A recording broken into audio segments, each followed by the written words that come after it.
Usikum və nəfsi bitəqvallah. Həm sizə, həm özümə ilahi təqvaya riayət etməyi tövsiyə edirəm.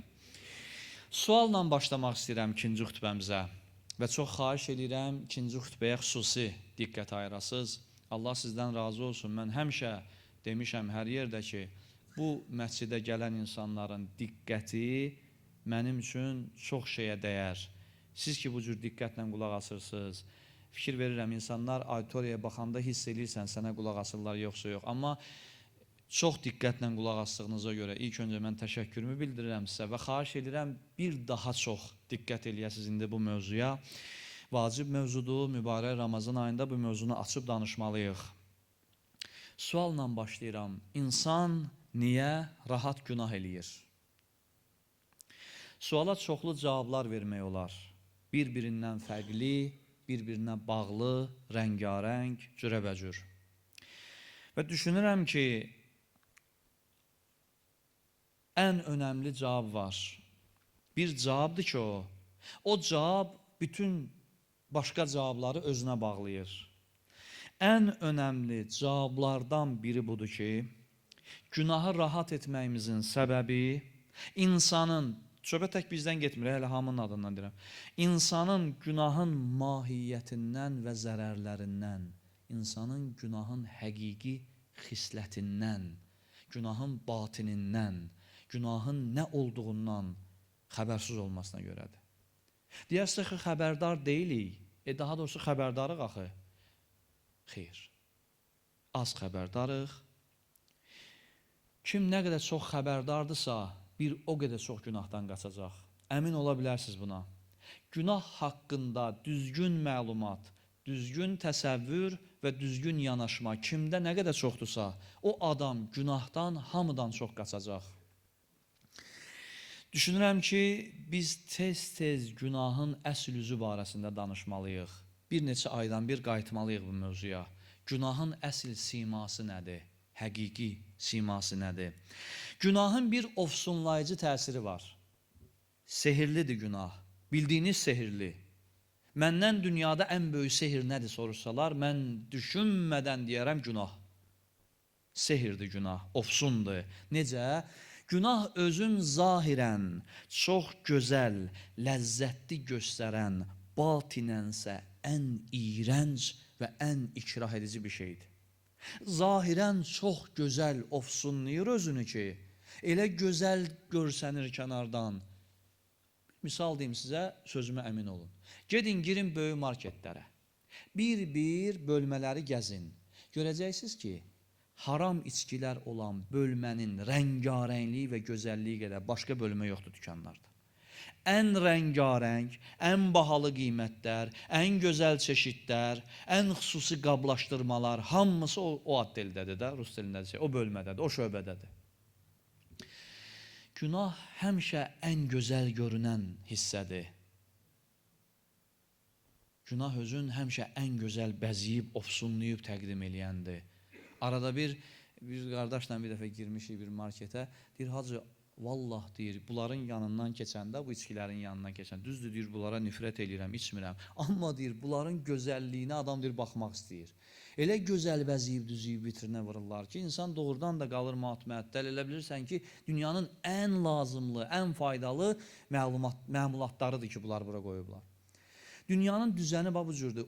Günah ən gözəl şəkildə təqdim olunur və özün təqdim eləyir.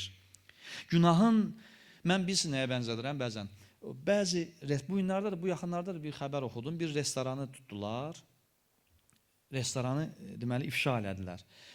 Restoranda getdilər, göstərdilər o yemək saxlanılan, yeməyin düzəldilən hissəsini, mətbəx hissəsini, o yemək saxlanılan soyuducuları və s.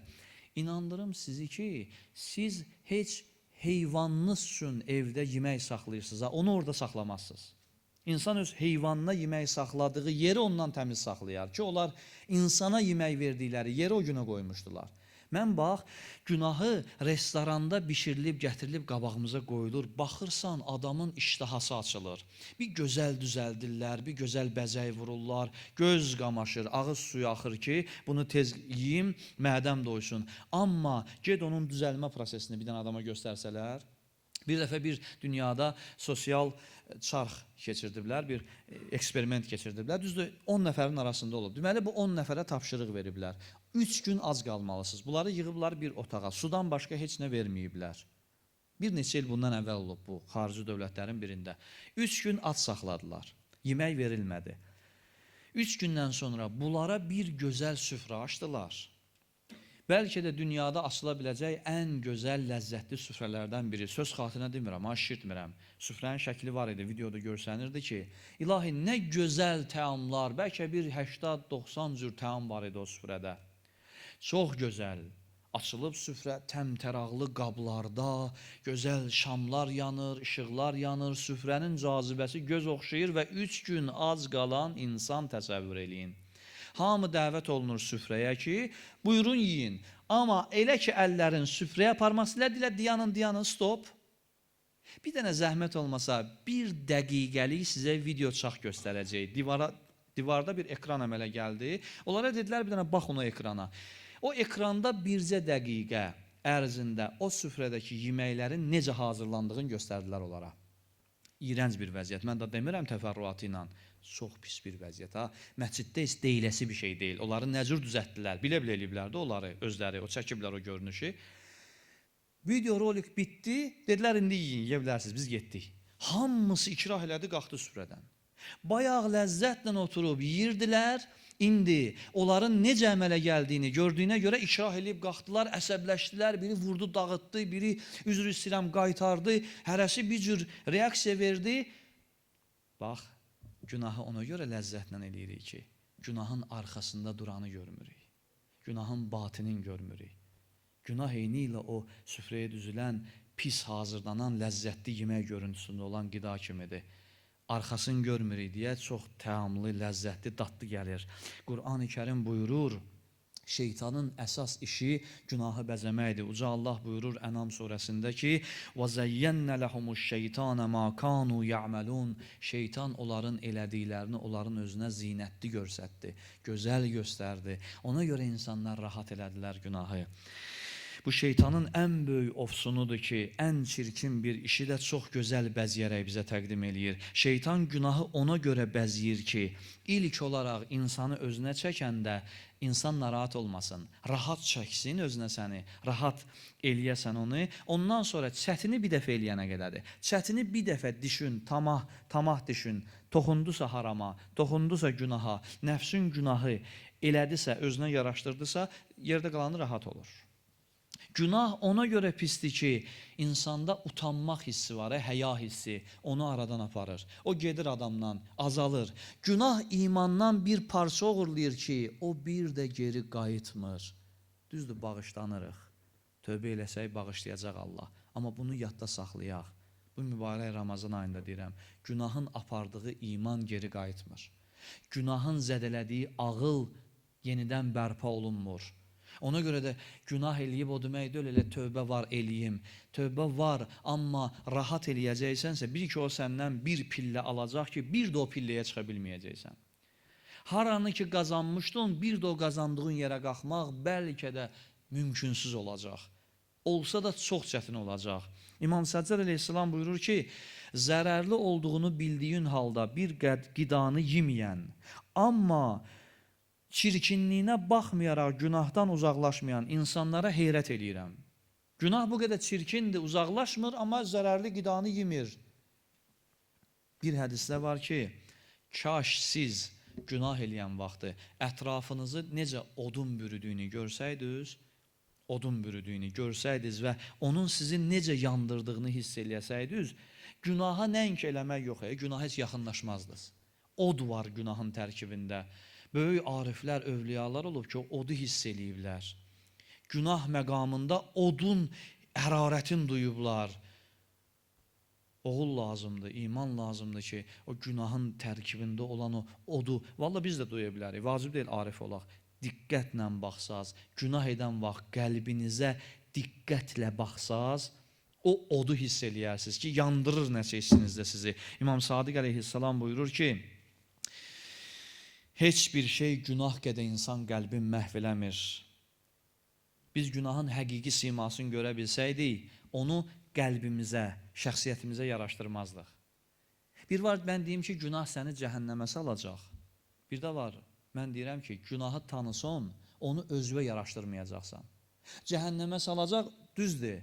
Amma günahı tanıyanda insan onu yaraşdırmayacaq özünə. Təkcə cəhənnəm qorxusundan günah eləməyəcək. Həm də ona görə eləməyəcək ki, bu mənə yaraşmır, mənə ziddir.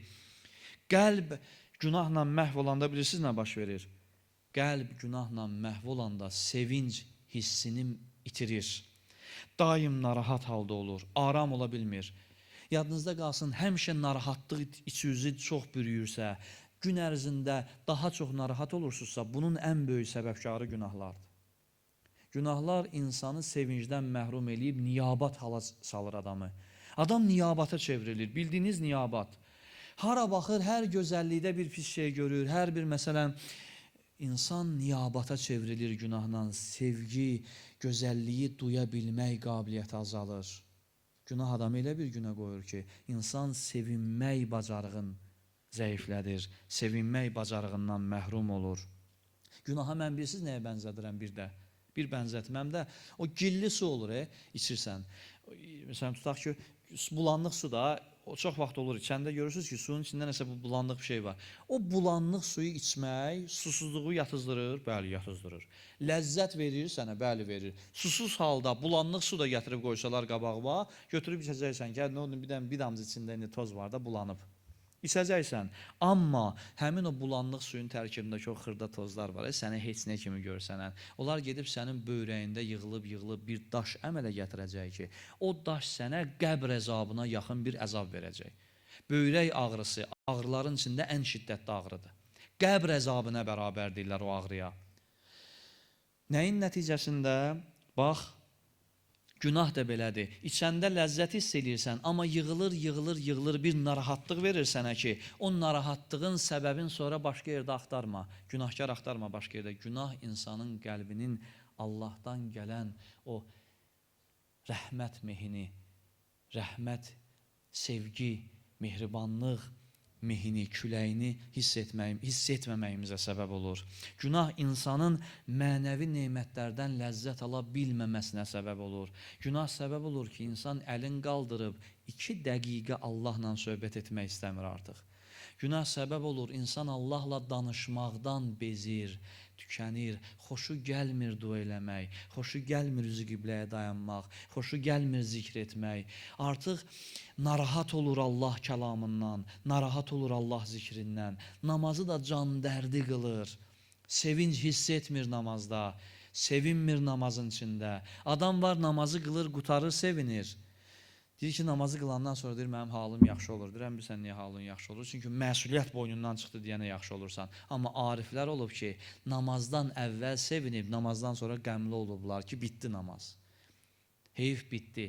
Ayətullah Behçətin oğlu danışır, mən ona özündən eşitmişdim də, videodan baxmışdım onun çıxışına. Deyir ki, atam namazı bitirəndə son Allahu Əkbərlər var, təkbirlər deyirik 3 dəfə. O Allahu Əkbərləri elə fəryadla bəzən deyirdi ki, elə bir ananı balasından ayıranda ana fəryad çəkər ha. O cürdür fəryad eləyirdi Allahu Əkbərləri deyəndə. Yəni ilahi bitdi, bitdi. Vacib namazdan söhbət gedir. İlahi səninlə ünsiyyət bitdi deyə fəryad eləyir ariflər, fəryad eləyir övliyalar. Çünki o sevincin, o namazda olan o həzzin, ləzzətin, Allahla ünsiyyətin nə olduğun hamıdan yaxşı kim bilirsə, o adam daha çox namazın bitməsinə heyf istənir. İnsan da günahı nə qədər çox eləyəndə, namaz bitəndən sonra sevinir. Az günah eləyəndə, namaz bitəndən sonra qəmlənir ki, bu cür gözəl ibadət bitdi. Uca Allah Həzrəti Davud əleyhissalama buyurur, hədis-i qudsidir. Buyurur, ey Davud, mənə qarşı günah edən bəndəmin qəlbindən məni zikr etməyin sevincin alaram. Kim ki mənə qarşı günah etməyə davamlı eləyir, mənə qarşı cürətkardır. O bəndəm məni yada salmağı, mənə zikr etməyin sevincin hiss etməz. Adam var, misal üçün, cümə namazını gələndə, cümə vaxtı gələndə sevinir.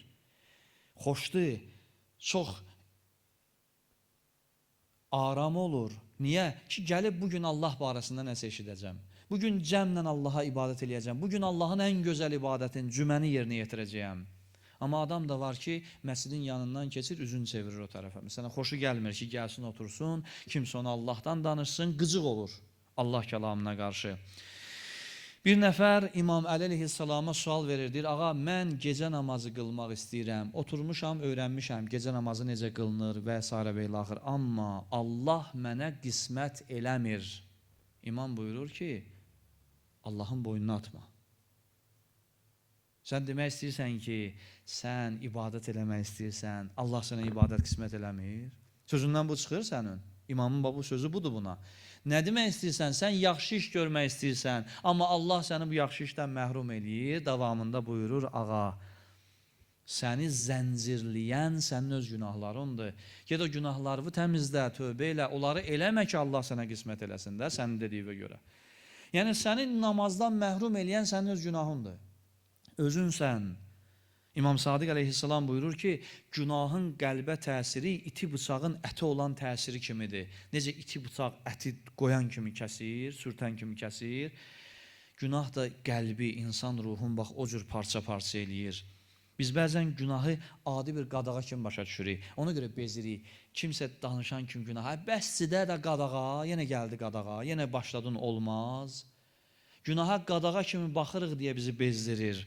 Məsum imamlarımız amma günaha qadağa kimi baxmayıblar. Bir dəfə imamlarımızdan soruşurlar ki, ya imam, siz günah etmirsiniz, bilirik, məsumsuz. Bilmək istəyirik ki, siz heç günah barədə düşünmürsünüz də. İmamın cavabına baxın. İmam buyurur, siz heç oturub, üzr istəyirəm, nəcis barəsində fikirləşmirsiniz? Dönə-dönə üzr istəyirəm, kim burada oturub fikirləşib ki, görən o nədir elə? İkrah eləyir adamın yadına düşən kimi çıxardırsan yadından, sən Allah uzaq elə o yana, kimdə oturub onun haqqında fikirləşən? İmam buyurur, bax, bizim nəzərimizdə günah o nəcisdən də mundardır. Biz mundar şey haqqında düşünmərik. Ona görə də insan günahı mundar şey bilsə, ikrah eləyər ondan. Günah heç kimə fayda vermir. Vallah günah fayda vermir. Kim nə deyirdisin fayda vermir. Günahı ən çox eləyən adamlardan gedin soruşun ki, bu elədiyin günahdan fayda gördün sən. Günah fayda vermir insana. O vicdanlı olsa, ədalətli olsa, dürüst olsa o adam, kişi kimi cavab verər ki, nə qədər günah elədimsə o qədər çox ziyan eləmiş oldum. Bir dənə misal çəkim sizə Həzrəti İsa əleyhissalamdan. Maraqlı bir əhvalatdır. Bir gün Həzrəti İsa əleyhissalam yol gedir. Bir nəfər də qoşulur Həzrəti İsa'ya. Deyir ki, olar sizinlə, mən də filan məntəqəyə gedim, Həzrəti İsa buyurur, gəl. Gedirlər bir kəndin kənarına çatırlar. Həzrəti İsa deyir ki, bu kəndə girməyək, mən burada gözləyirəm səni. Gələ bu pulu, ged 3 ədəd çörək al, gəl, oturaq yeyək. 2 nəfərdilər 3 ədəd çörək aldırır. Bu adam götürür pulu, gedir o şəhərə, kəndə. 3 dənə çörək alır, gəlir görür ki, Həzrəti İsa o boşluq vaxtından istifadə eləyib, nə eləyir? İbadət eləyir.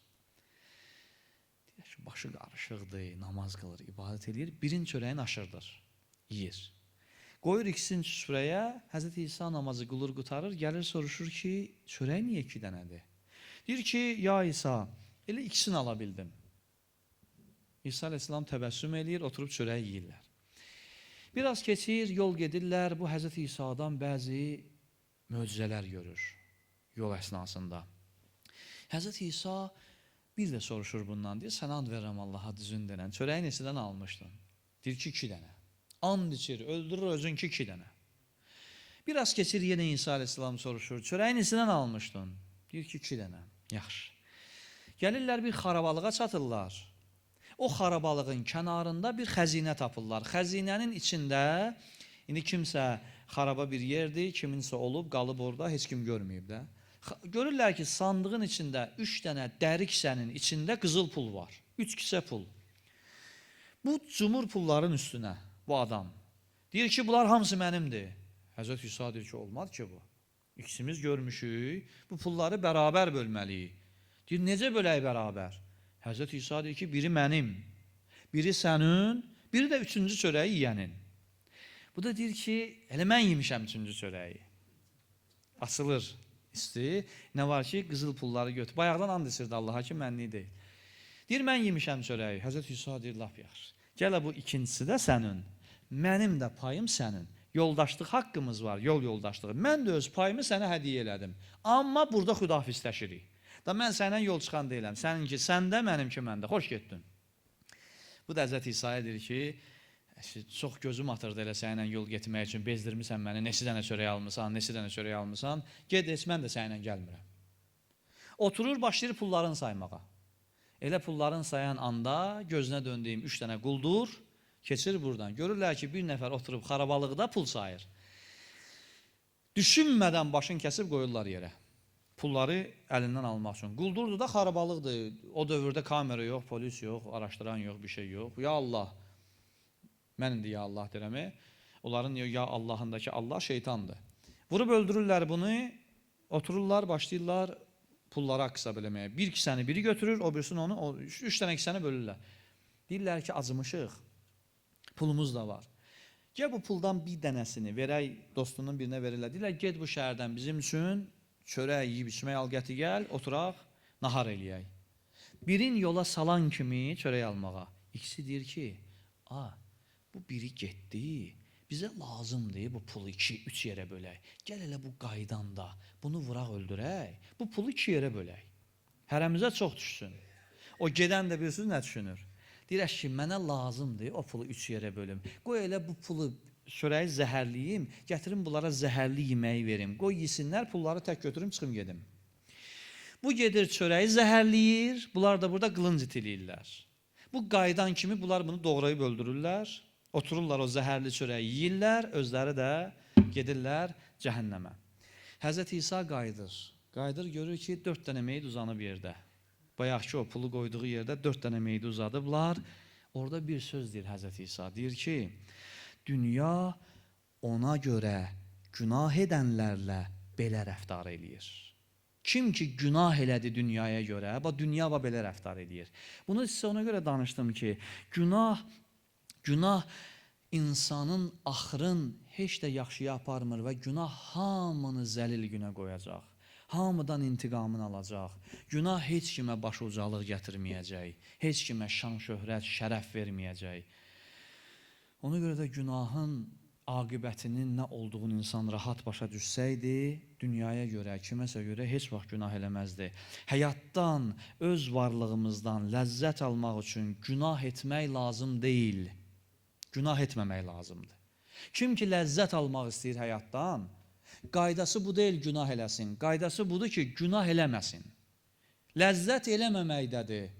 Vallah, biraz səbirli olub, canınızı dişinizə tutub, sıxıb özünüzü, günah eləməsəz, tədricən etməməyin ləzzətini hiss eləyəcəksiniz. Naməhrəmə baxmaq ləzzətdir, heç kim danmır. Sağlam kişi üçün Allah fitrən bu ləzzəti qoyub. Amma getdikcə Allaha görə baxmamaqla elə bir ləzzət alarsan ki, baxmağın ləzzəti onun yanında heç nə olar. Adi bir primitiv misal çəkirəm sizə. Günah insanın özünün öz gözündən düşməsinə səbəb olur. Vay o gündən bir adam özü öz gözündən düşdü. Öz gözündən düşən adam hər şeyi özünə yaraşdırır sonra. Ona görə də insanları Allah buyurur, günah etməyin ki, gözünüzdən düşəcəksiniz özünüzün. Sonra nə desiniz eləməyə hazır olacaqsınız. Bir dəfə üzr istəyirəm, Allah hamısını islah eləsin. Bütün o narkomaniyaya qurşananları, qumara, içkiyə qurşananları islah eləsin. Nə qədər onların içində yaxşı adamlar var, nə qədər mərd insanlar olub ki, o bəla onların bellərini vurub yerə. Onlardan biri danışırdı, ağlaya-ağlaya danışır. Mən də baxıram o fraqmentə. Deyir ki, mən anamın cehizliklərini oğurladıb satdım. Anamı göz yaşlı qoydum, anamın nələrin satdım. Jurnalist sual verdi ki, niyə elədin də bunu? Deyir, çünki özüm öz gözümdən o qədər düşmüşdüm ki, artıq onları özümə eləməyi yaraşdırırdım. Və günah adamı o qədər öz gözündən salır ki, bir adam artıq görün nə həddə çatır, anasının cehizliyin belə satır. Günahda bu xüsusiyyət var. Mən demirəm, təkcə narkotikdə. Elə çox günahın bu dəqiqə narkotik yalan olub. Qumar bu dəqiqə narkotiki vurub keçib. Elə adamların qumara halde olduğunu eşidirsən, qumara görə hörmətdən düşdüyünü eşidirsən, bir dəfə tamah düşün, batdı o qumara, bir dəfə 5 manat utdun, ondan sonra davamlı elə gör axırın nə olacaq. Gör xeyir tapacaqsan, valla günahda xeyir yoxdur, Allah günahda bərəkət, xeyir, heç nə qoymayıb. Ona görə də günah istirab verir insana. İstirab, mənəvi böhran yaradır adamın içində.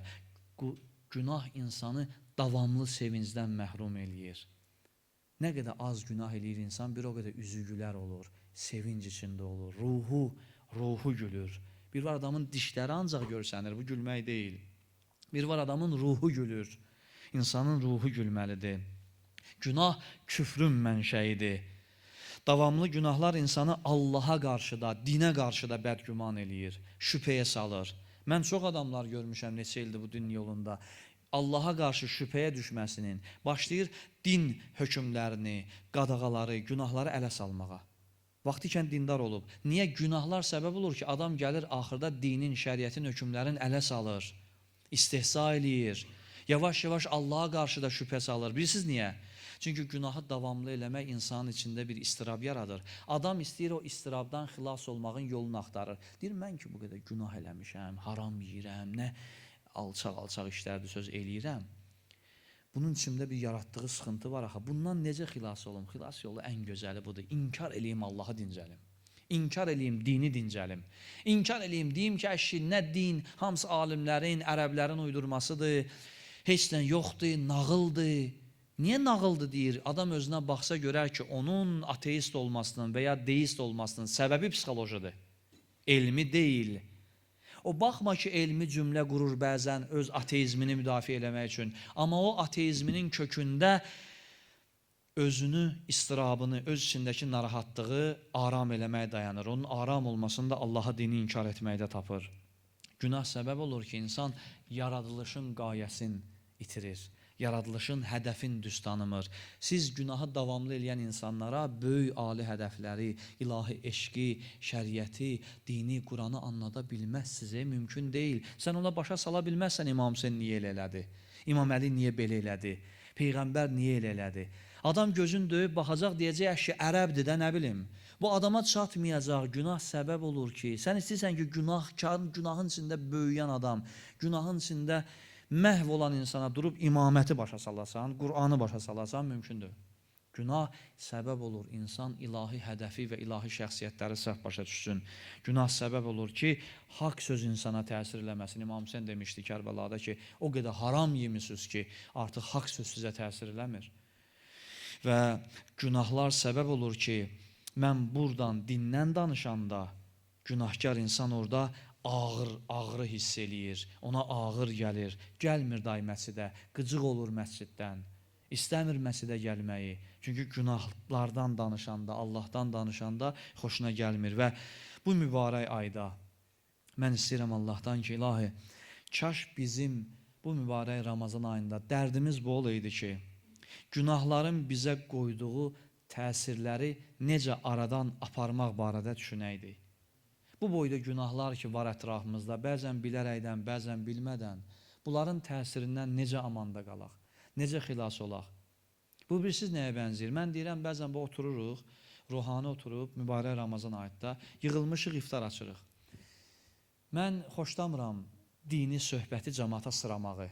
Xasiyyətimi bilənlər bilir ki, heç vaxt o təbiətdə adam deyiləm ki, deyim, bilirsiniz nə var, sizin xoşunuza gəlsə də, gəlməsə də, ya Allah, qulaq asın mənə, mən dindən danışıram. Baxıram auditoriyaya.